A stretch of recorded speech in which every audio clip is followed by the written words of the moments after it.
एक तरफ दुनिया पर युद्ध के बादल छाए हैं तो दूसरी तरफ भारत में राजनीतिक युद्ध छिड़ा हुआ है, जिसमें विपक्ष के नेता राहुल गांधी चुनाव आयोग के खिलाफ नए नए दावे लेकर आए हैं, नए नए बॉम्ब लेकर आए हैं। आज उन्होंने चुनाव में धांधली को लेकर अपनी पूरी पीपीटी जो पावर पॉइंट प्रेजेंटेशन है वो पेश की और हम इसके बारे में विस्तार से आपको बताएंगे। लेकिन उससे पहले आपको बड़ी स्क्रीन पर राहुल गांधी का एक पोस्ट दिखाते हैं, जिसे एक कॉपी मैं साथ भी लेकर आई हूं, जिसको लेकर अब चर्चा तेज हो गई है, क्योंकि राहुल गांधी इस पोस्ट में जेन ज़ी का आह्वान कर रहे हैं। तो आखिर इस पोस्ट में ऐसा क्या है?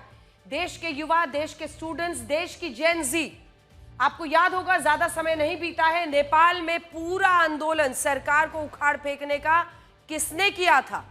वो आंदोलन किया था जेन ज़ी ने। और इसीलिए ऐसा नहीं है कि सिर्फ जेन ज़ी का वो जिक्र करते हैं, पहले वो देश के युवा, देश के स्टूडेंट्स और देश की जेन ज़ी संविधान को बचाएंगे। ये है उनका पोस्ट जो उन्होंने लिखा है, डाला है।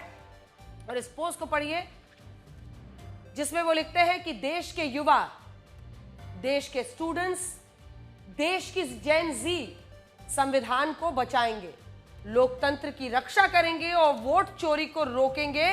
मैं उनके साथ हमेशा खड़ा हूं। अब इसको कैसे देखा जाए? अब इसमें जेन ज़ी लिखने में कोई दिक्कत नहीं है, लेकिन क्या इस तथ्य को नजरअंदाज किया जा सकता है कि जब 9 सितंबर को नेपाल में 13 से 28 साल के जेन ज़ी युवाओं से सरकार के खिलाफ आंदोलन चलाकर तख्ता पलट कर दिया, तब उस घटना के सिर्फ 9 दिन बाद आज राहुल गांधी अपने वोट चोरी के मुद्दे पर जेन ज़ी युवाओं का जिक्र कर रहे हैं। और आप जानते हैं भारत में कितने जेन ज़ी युवा हैं? भारत में 38 करोड़ से भी ज्यादा युवा हैं जेन ज़ी। माफ कीजिएगा, 38 करोड़ से ज्यादा युवा हैं। एक बार जूम इन करके दिखाइए। और जेन ज़ी कौन है आपको हम बताना चाहते हैं। वर्ष 1997 से 2012 के बीच में जिनका जन्म हुआ है उनको जेन ज़ी कहते हैं। अलग अलग नाम है, जेन ज़ी के बाद अब अल्फा भी आ गया है, बीटा भी आ गया है, लेकिन 97 से लेकर 2012 तक जिनका जन्म हुआ है वो सब जेन ज़ी में आते हैं। और भारत में जेन ज़ी युवा जो है वो 38 करोड़ से भी ज्यादा है। ऐसे में अब अगर आप इस पूरे मामले को देखिए, सबसे बड़ी बात यह है कि जब बीजेपी, कांग्रेस और राहुल गांधी पर यह आरोप लगा रही है कि वो भारत में नेपाल और बांग्लादेश जैसे तख्ता पलट की साजिश रच रहे हैं, अराजकता की कोशिश कर रहे हैं, तब राहुल गांधी का सोशल मीडिया पर जेन ज़ी लिखने के कई मायने निकाले जाएंगे और इस पर विवाद भी होगा। राहुल गांधी ने लेकिन 7 अगस्त को अपनी पहली पावर पॉइंट जो प्रेजेंटेशन दी थी इसी मुद्दे पर, उसमें उन्होंने कर्नाटक के महादेवपुरा विधानसभा क्षेत्र की वोटर लिस्ट में फर्जी वोटर्स का आरोप लगाया था। लेकिन आज की प्रेस कॉन्फ्रेंस में उन्होंने दावा किया कि कर्नाटक के आलंद विधानसभा क्षेत्र में हजारों वोटर्स के नाम काटने की कोशिश की गई और उनका यह भी दावा है कि ये वोटर्स कांग्रेस के समर्थक थे और एक साजिश के तहत केवल उनके समर्थकों के नाम वोटर लिस्ट से काटे जाने लगे। राहुल गांधी ने यह आरोप भी लगाया कि यह खुलासा न हुआ होता तो कई वोटर्स के नाम काट दिए जाते। राहुल गांधी का आरोप है कि साल 2023 में कर्नाटक के आलंद विधानसभा क्षेत्र के 6018 वोटर्स के नाम वोटर लिस्ट से काटने की कोशिश हुई। यह कोशिश चुनाव से पहले किसी अनजान व्यक्ति या किसी खास ऑटोमेटेड सॉफ्टवेयर के जरिए की गई। राहुल गांधी के मुताबिक इस धोखाधड़ी का खुलासा तब हुआ जब एक बूथ लेवल अधिकारी ने वोटर लिस्ट में अपने रिश्तेदार का वोट नहीं देखा। उसने जांच की तो पता चला कि उनके पड़ोसी ने वोटर लिस्ट से नाम कटवा दिया था। राहुल गांधी का आरोप है कि कोई बाहरी ताकत सिस्टम को हाईजैक करके वोटर लिस्ट से नाम काट रही। कर्नाटक में आलंद कंस्टिट्यूएंसी है, यहां पे चोरी पकड़ ली, कोइंसिडेंस से पकड़ी। वहां की जो बीएलओ थी उसने देखा कि उसके रिश्तेदार को डिलीट कर दिया गया था। जैसे चोरी पकड़ी जाती है, कोई छोटी सी गलती हो जाती है, हटा जाती है। आलंद में 6018 वोटर्स डिलीट हुए, उसमें से इनकी रिश्तेदार थे। उन्होंने पता लगाया कि मेरे रिश्तेदार को डिलीट किसने किया। पता लगा कि पड़ोसी ने रिश्तेदार को डिलीट किया। अपने आरोपों को मजबूत कर दिखाने के लिए राहुल गांधी ने कुछ सबूत भी पेश किए।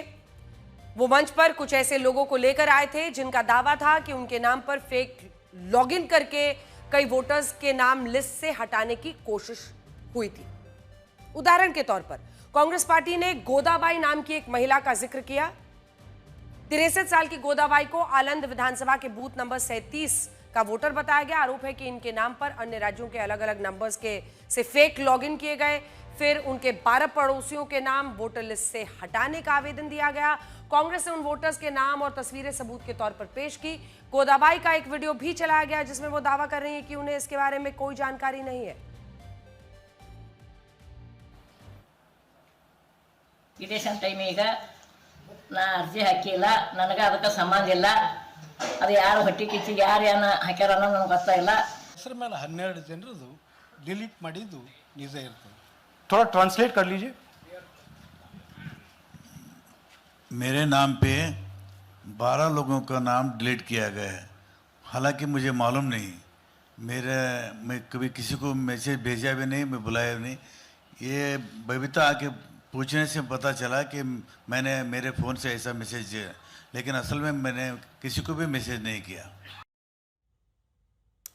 राहुल गांधी ने अपनी पावर पॉइंट प्रेजेंटेशन में कुछ लोगों के मोबाइल नंबर्स भी दिखाए, लेकिन अब इन पर भी सवाल उठ रहा है। राहुल गांधी ने महाराष्ट्र के राजुरा विधानसभा सीट को लेकर दावा किया कि इस सीट पर 6,850 वोटर्स के फर्जी नाम ऑनलाइन तरीके से जोड़े गए और उन्होंने अपनी पावर पॉइंट में कुछ मोबाइल नंबर्स दिखा दिए। लेकिन हमने इस मोबाइल नंबर के असली मालिक अंजनी कुमार मिश्रा से बात की, जो प्रयागराज में रहते हैं और महाराष्ट्र से उनका कोई नाता नहीं है। हालांकि वो इस बात से गुस्से में है कि राहुल गांधी ने उनका मोबाइल फोन नंबर बड़ी स्क्रीन पर चला दिया, जिसके बाद उनके पास देश भर से कॉल आ रहे हैं और वो परेशान हो रहे हैं। जो हमारा रिपोर्ट दिखाया गया है, हमारा नंबर दिखाया गया है कि वोट चोरी हुआ है इस नंबर से, इस नाम से, जो कि है नहीं। हमारा सरासर गलत है, पूरा फर्जी है। लगता है पूरा बम हमारे ऊपर फोड़ दिए हैं। सुबह से ही कॉल अटेंड करते करते हमारा मोबाइल डिस्चार्ज हो रहा है, चार्ज कर रहे हैं, यहीं से प्रॉब्लम हो रही है। फर्जी तरीके से पूरा राहुल गांधी ने हमारा नंबर दिखाया है। आपको पता है क्या इल्ज़ाम लगाया गया है? वोट चोरी का इल्ज़ाम लगाया कि इनका वोट कटा है, वोट दिए हैं, उसके बाद इलेक्शन कमीशन ने वोट काटा है, जो कि ऐसा कुछ है नहीं। महाराष्ट्र में हमारा कोई संबंध नहीं है, ना कोई हम वहाँ जाते हैं।